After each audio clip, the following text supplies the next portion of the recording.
In Pokemon Go, there are tons of different ways to find a shiny, and they all have different shiny odds. There are currently around 7 different shiny odds in Pokemon Go, with 3 being the most common ones that exist outside of special events. 1 in 20, 1 in 64, and 1 in 512. Which means if you catch 20 Pokemon in a specific way, you'll most likely get 1 shiny. Now, these shiny odds have technically never been announced or confirmed by Pokemon Go, which begs the question, are they even real? Today, I'm going out and testing each of the big 3 shiny rates to see how accurate they are and if they even exist. Starting with the hardest, 1 in 512. So these are the official shiny rates for Pokemon that spawn in the wild, and they're the lowest in the entire game, which makes sense. Catching wild Pokemon is easy, so to get a shiny, you're gonna have to catch a lot of them, and I have just the strategy to do that. Quickly, we're starting at 306,044 Pokemon caught. Let's get to 512 today. Easy step 1 was dumping candies into Palkia to rend my space and find more spawns. Oh, check this out. I don't have this yet.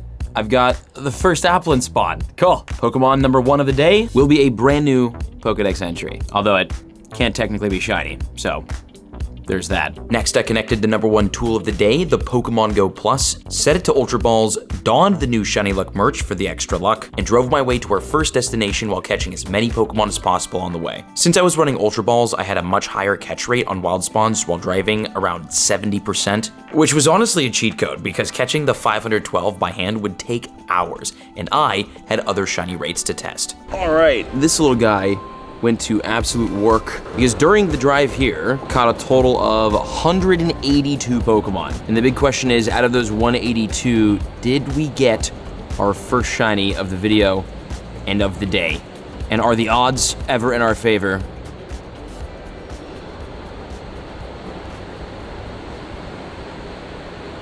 Oh, wait, we did! We actually did! No shot! 424 CP. Shiny Delibird. Also, why is Delibird spawning right now? I'm sure it's part of the event that's going on, but like, that's very confusing. This is a Christmas spawn. Dude, that's insane. We actually got a shiny. Within like under 200, this was what? Our 6th catch of the day?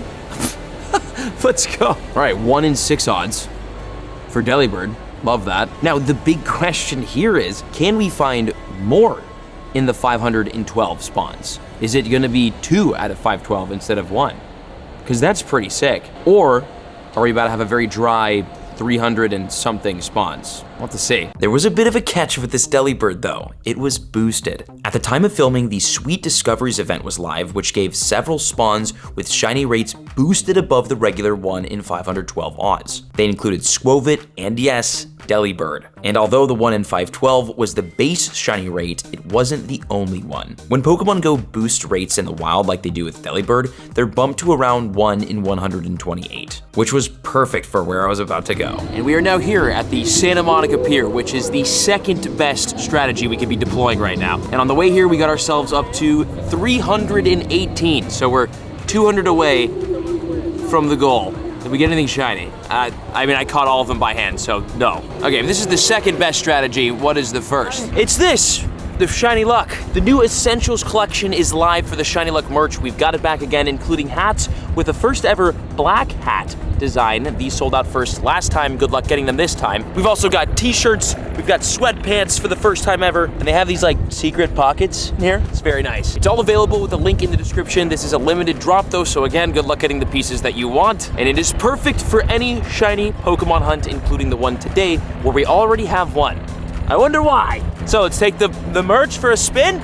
Hit the pier. As I lapped the pier, I caught everything I could, including the boosted Delibird and Squovit. You see, there are actually 5 different wild Pokemon shiny rates. 1 in 512, which is the base, 1 in 128 for boosted events, Meltan when it can be shiny, and the global Pokemon Go Fest events, 1 in 64 for perma-boost wild shiny spawns like Onix, in-person Pokemon Go Fest event spawns, and Smeargle when it can be shiny, 1 in 25 during Community Day events, and apparently 1 in 10 for the daily incense Galarian birds, all of which we will test in the future. But for now, I walked off the pier with loads of new Pokemon caught. Okay, off the pier, and we are currently 153, so I had to clear a bunch of Pokemon because we had filled up. But once we get to, I think, 200, that means that we did 512. Does that make sense? We need 50 more Pokemon, and we've caught the 512. And out of all the Pokemon that we caught, the 150 off the pier, no new shinies. Or hundos, but that's a completely different story and different video. Okay, 50 more. Then it was time for a quick lunch at my favorite hand roll place in Santa Monica, which was perfect for this challenge.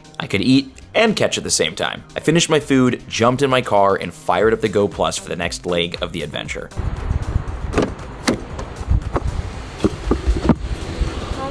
I don't know if you've seen these before, but this is not an ad, by the way. This is not sponsored. These are like the driverless cars that are like mega viral here in California. They're sick, dude. They are sick. And the best feature, hands-free Pokemon catching without any distractions, which helped quick catch the last few spawns needed. Okay, we're back. Now, let's see how many Pokemon caught we're at right now. So we started at 306,044, and we're now at 306,583, which means we've caught 539 Pokemon so far today. And any last chance on the Go Plus? Nope. This is our only shiny out of 539 Pokemon, which means the 1 in 512 shiny odds, confirmed. Next up was the shiny odd of 1 in 64, which I would be hunting the team leaders to test. Now, I did already check a couple, and no luck. This also means I have 57 left to do, which is rather expensive because I only have 22 radars purchased, and that will mean we need to buy 35 more.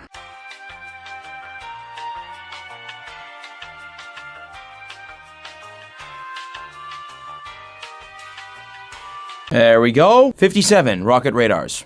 For science. And it all starts with this Sierra. Let's crush. And the crushing began, hunting down 64 team leaders, which would take a lot of time and money. Each rocket radar costs 200 Pokecoins, or about like $2. So $128 for the potential of a single Shadow Shiny.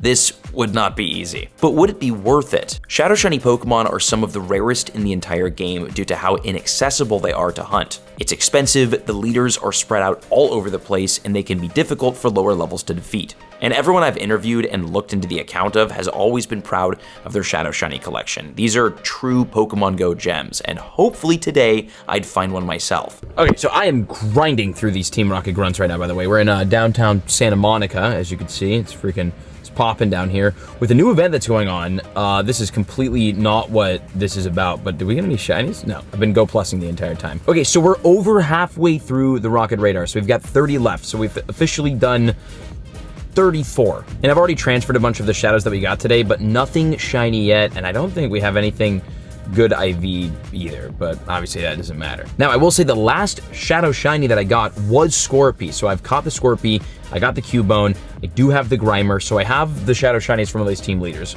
So they exist, they're out there. I just wonder if 1 in 64 will actually happen today. We'll see, we got 30 left. Now, team leaders technically weren't the only thing that had the 1 in 64 shiny rates. Other Pokemon included the ones that are caught from Mega Raids, which are very hard to do, along with perma-boosted wild spawns, GoFest in-person spawns, baby Pokemon in eggs, and Smeargle when it can be shiny. And Pokemon from Team Go Rocket grunts can also be shiny, but their rates are around 1 in 256, so way more difficult. And speaking of difficult, I was getting absolutely crushed by these team leaders. And here we are. It's we've got one more rocket radar. This is the 64th team leader, and we have no shinies caught yet, which is sucks. It kind of sucks. You can do the math if you like. 64 rocket radars. We had, 200 Pokecoins per rocket radar. This was expensive. I did not go and do the mysterious component through Team Go Rocket grunt strategy. We bought all of this. So this was an expensive grind, which is why the Shadow Shiny Pokemon are so cool, because they're so difficult to get. Even if you do the 64, although we might get it on this one, even if you do the 64 battles, which is apparently the base shiny rate, you're not guaranteed to get a shiny. Nothing's guaranteed. So fingers crossed, man. Oh boy. And the thing that you need to notice about the 1 in 64 odd shiny chance things like this and the Mega Raids is that they're really grindy and really expensive. So the shiny rates are much higher, especially way higher than the 1 in 512, but it's way more expensive to do. It's way more time consuming. I mean, this took like 6 hours of just like hunting down Team Go Rocket grunts or Team Go Rocket leaders just to do. Maybe not 6 hours, maybe a combined 4 hours, but that's a long time. 4 hours, what, $100, $100+, somewhere in there, definitely more than 50. This is not easy, but that's why the shiny rates are higher. But we don't know if they're higher, because if I don't get a shiny out of this check, 1 in 64 odds, we missed it. We completely missed it. So let's see. Fingers crossed. Pain and suffering. First tier 5 raid is down. Next up were the highest base shiny rates in Pokemon Go, legendary raids. I'm not sure if we'll get a shiny at all in today's video or if we have already, but if we're going to, it's definitely going to be out of these tier 5 raids because the 1 in 20, in my experience, it's solid. There's one. With a 1 in 20 chance, this is both the easiest and most expensive way to get one, and I'll be doing 20 raids to test that out. And there it is, 2064, our first shiny, only a couple of raids in, which means we might have higher odds, or the rest of the raids won't have a shiny. Either way, bam, shiny Lugia. This is the one I knew we would get, the beautiful red boy with the pineapple berry. It's a guaranteed catch. Always use a pineapple on shiny legendaries, and that is fantastic, and probably the easiest shiny of the entire day. Let's go, look at this guy, dude. Nice. Shiny Lugia. Okay, let's see if we can do more than one shiny in 20 raids. I battled through a couple more Lugia and actually ended up taking a break from recording for several months and returned to a new legendary. One eternity later. Boom, got our first raid down of this little session. We've got 13 left to do. And maybe, since technically we probably reset our odds a couple of times, we get another shiny in these 20 raids and confirm those rates. The thing with shiny odds is that they're technically averages, so you can do 3 raids and get 3 shinies in a row, or do 300 raids and get 0 the entire time. It all comes down to your luck, and it typically averages out to the base rates. But for some reason, the luck was high today. Wow, okay, we actually got a shiny. We got another one, 1993 CP. Shiny Cresselia. Fantastic. Okay, it's 2 shinies. We got a Lugia and a Cresselia. Decent IVs, and we still have more raids to do. And there you have it, the base shiny rates of Pokemon Go tested. If you want to see me test out more Pokemon Go theories, check out the video in the description below.